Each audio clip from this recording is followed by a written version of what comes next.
پچھلی ویڈیو میں گلگت کے ایجوکیشنل مائگریشن کے بارے میں بات کر رہا تھا، لیکن پچھلے 1.5 سال میں گلگت کی یوتھ میں ایک نیا انقلاب آ رہا ہے۔ وہ انقلاب دنیا کے بہت سارے قوموں میں آ چکا تھا۔ وہ انقلاب ہے ڈیجیٹل ریولوشن۔ اس میں کوئی شک نہیں ہے کہ IT sector is one of the fastest growing industrial sector in the world۔ Gilgit کی طرف آتے ہیں ہم تھوڑے بعد، کیونکہ یہاں جو چیز پہنچتی ہے وہ آتی ہے پہلے پاکستان میں۔ So first we'll talk about the Pakistan and its progress in IT sector۔ لیکن پھر اب جو IT سیکٹر جو فیوچر ہے ہمارے نوجوانوں کا، جس طرف دنیا جا رہی ہے ٹیکنالوجی کی ریولوشن، یہ ذرا آپ سنیں۔ یہ بات تو ہمیں ماننی پڑے گی کہ پاکستان IT سیکٹر میں بڑی دیر سے آیا۔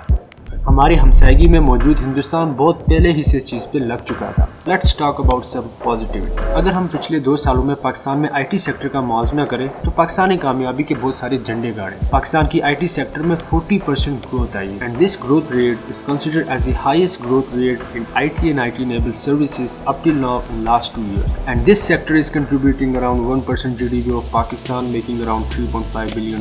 Pakistan is globally ranked as 4th in freelance development. For information, free lancing ہوتی ہے کہ کوئی بھی لڑکا اپنے ڈیجیٹل سکلز جیسے ویڈیو ایڈیٹنگ، اینیمیشن، السٹریشن کو ایز اے سکلز کے طور پہ آن لائن سروس پرووائڈ کرے۔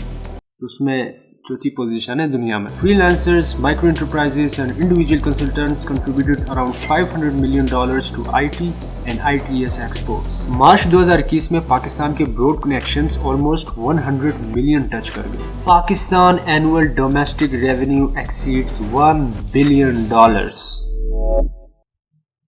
and India won is $79 million 79 times more than the Pakistan۔ تمہیں یونیکارن کمپنیز کے بارے میں پتہ ہے؟ یونیکارن کمپنیز وہ پرائیویٹ اسٹارٹ اپ کمپنیز ہوتی ہیں جن کی نیٹ ورتھ $1 billion سے زیادہ ہو، یعنی $1 ارب سے زیادہ ہو۔ کبھی سنا ہے $1 ارب تم لوگوں نے؟ تمہیں پتہ ہے کہ اسرائیل کتنا چھوٹا ہے؟ This much؟ ہاں، 79 unicorn companies۔ What about Pakistan؟ نشتہ ہمارے گورنمنٹ نے بھی کچھ پچھلے 2-3 سال میں کچھ اقدامات اٹھائے۔ Good, I want to listen۔ شرم سی آ رہی ہے، اگر آپ چلے جائیں تو میں پھر گلگت کا بھی ذکر کرنا ہے نا، تو گلگت کی بھی بات آ رہی ہے تو میرے لیے مسئلہ بن جائے گا۔ Please sensitive. Thank you. اچھا خاصا امپریشن ڈال رہا تھا، چھوڑو کہیں کا۔ مسلمان ہیں ہم، اقبال کے شائن ہیں، الحمدللہ ہم پروپیگنڈاز پہ دھیان نہیں دیتے۔ What all we have now is present۔ دیر ہی سے صحیح، لیکن پاکستان کی تاریخ میں جو موجودہ حکومت نے 2-3 سالوں میں IT سیکٹر میں جتنا کام کیا ہے وہ قابل تعریف ہے۔ یہاں آتا ہے ایک چھوٹا سا ٹویسٹ، ایک ایسی چیز جس کے بارے میں شاید 70 سے 80% عوام کو نہ پتا ہو، وہ ہے نیشنل انکیوبیشن سینٹر۔ مجھے خود اس چیز کا پچھلے سال پتہ چلا۔ دس از دی بزنس انکیوبیشن سینٹر، جس کے میں سامنے کھڑا ہوں، اور روڈ کے پار میری ہے یونیورسٹی SCO، جو کہ موبائل نیٹ ورک سروس ہے گلگت میں، اور کراکم انٹرنیشنل یونیورسٹی کی کولیبریشن میں یہ ایک بلڈنگ میں۔ یہ نیشنل انکیوبیشن سینٹر گورنمنٹ کی طرف سے پاکستان کے 4-5 بڑے شہروں میں 2016 میں آ چکی تھی، لیکن دنیا میں 1965 میں یہ چیز آ چکی تھی۔ اس بزنس انکیوبیشن سینٹر کے 2 بڑے مقصد ہیں۔ پاکستان میں 2-3 سالوں میں جو اسٹارٹ اپ کمپنیز نے ایک اچھا خاصا بزنس بنا لیا، جیسے کریم، بائکی، گروسر ایپس، دراز، کار فرسٹ۔ اسی طرح 4-5 لڑکے مل کے ایک creative business idea as a team working کے طور پہ لے کے ان کے پاس آتے ہیں۔ ہر سال یہ 500-600 کریٹو بزنس آئیڈیاز میں سے 15 سے 20 سلیکٹ کرتے ہیں، اور ان کو انوائرمنٹ دیتے ہیں، ان کو اسپیس دیتے ہیں، ان کو فیسیلیٹیٹ کرتے ہیں، تاکہ ان کو ایک ٹائم ڈیوریشن دیتے ہیں 6 مہینے 1 سال، جس کے ڈیوریشن میں وہ کریٹو بزنس آئیڈیا کو ایک اسٹارٹ اپ کی صورت میں دے کے ایک سکسیسفل بزنس بنا سکے۔ اور دوسرا، یوتھ کو پراپر فری لانسنگ ٹریننگ دی جائے، ان کو ڈیجیٹل اسکلس سکھایا جائے،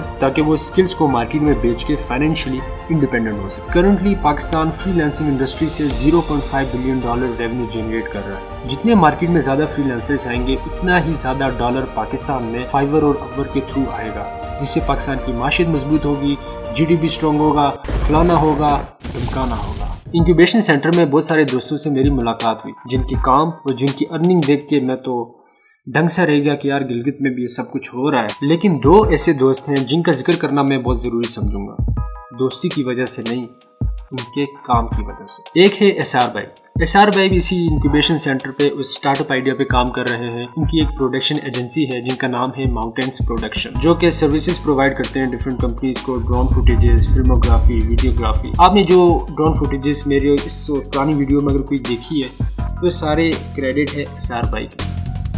ہمارے پاس ڈرون کیمرہ نہیں ہے, ہمارے پاس صرف کیمرہ ہے. SR بھائی کا خالی فوکس بزنس کرنا نہیں ہے. Through his production company, he wants to promote the young artist, underrated talent in the GB through his production company. Facebook میں انہوں نے کوئی سخن کے نام سے ایک پیج بنایا جس میں ینگ ایک بڑا underrated poet ہے حیدر عباس. ذات در ذات تیرا ہجر بسر کوئی نہیں, ذات در ذات تیرا ہجر بسر کوئی نہیں, اتنا آباد ہے یہ شہر کے گھر کوئی نہیں. زندگی ایسے مراحل سے گزرتی ہے جہاں سانس چلتی ہے کہ چپتی ہے خبر کوئی نہیں. گاؤں رکھتا ہے ترقی کی امیدیں مجھ سے, اور ایک میں ہوں جسے اپنی خبر کوئی نہیں. SR بھائی کی short film I think is one of the first and best ever cinematic short film in the history of GB.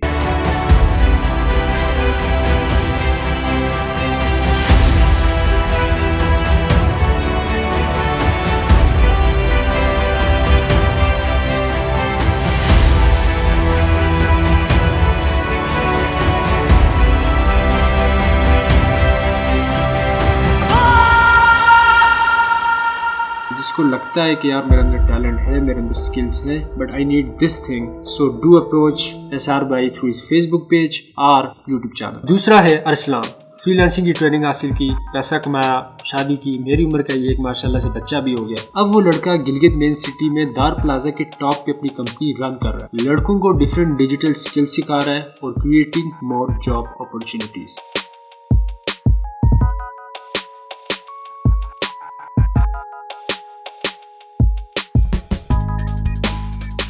یہ ڈیجیٹل ریولوشن نوجوانوں میں دیکھ کے میں تو حیران سے رہ گیا کہ وہ ٹریڈیشنل مائنڈ سیٹ جو پائی جاتی تھی کہ ڈگری کریں گے, نیچے جائیں گے, جاب کریں گے, گھر والوں کو پیسے بھیجیں گے, کچھ سالوں بعد ہم آ کے گھر بسائیں گے, یہ اب ختم ہوتی چلی جا رہی. اسی طرح یہ 2-3 دوست اور مختلف دوست جو گورنمنٹ کی دی ہوئی فیسلٹیز پہ متاثر کن اور مختلف سا کام کر رہے ہیں, کیونکہ ملک نوجوانوں کو خواب دکھانا سکھاتی ہے اور اس خواب پہ چلنے کے لیے راستہ دیتی ہے. اگر حکومت, اگر ملک اسی طرح فیسلٹیز والے راستے پورے پاکستان کے دور دراز علاقے, بالخصوص گلگت کے دور دراز علاقوں میں لائے, انٹرنیٹ کی اسٹیبلٹی پہ کام کرے, سردیوں میں بجلی کے مسئلے کو حل کرے کیونکہ اس نظام کا تعلق بجلی سے ہے. اسی طرح SR اور ارسلان جیسے نہ جانے کتنے ہیرے گلگت میں اقتدار کی صورت میں, کامران کی صورت میں, انیس کی صورت میں, قائم کی صورت میں, علی کی صورت میں, مزمل کی صورت میں اس وقت دریا کے پاس بیٹھ کے PUBG کھیل رہے ہیں, زندگی کو بسر کر رہے ہیں. لیکن دل میں جستجو ضرور ہے, لیکن اس راستے کے منتظر ہیں جس راستے پہ چل کے وہ مستقبل میں دنیا کے مختلف ٹیک کمپنیز کے انڈین CEO کو ریپلیس کر کے ملک کا نام روشن کر سکتے ہیں, یا کوئی ایسا کام کر کے دنیا کو حیران کر سکتے ہیں.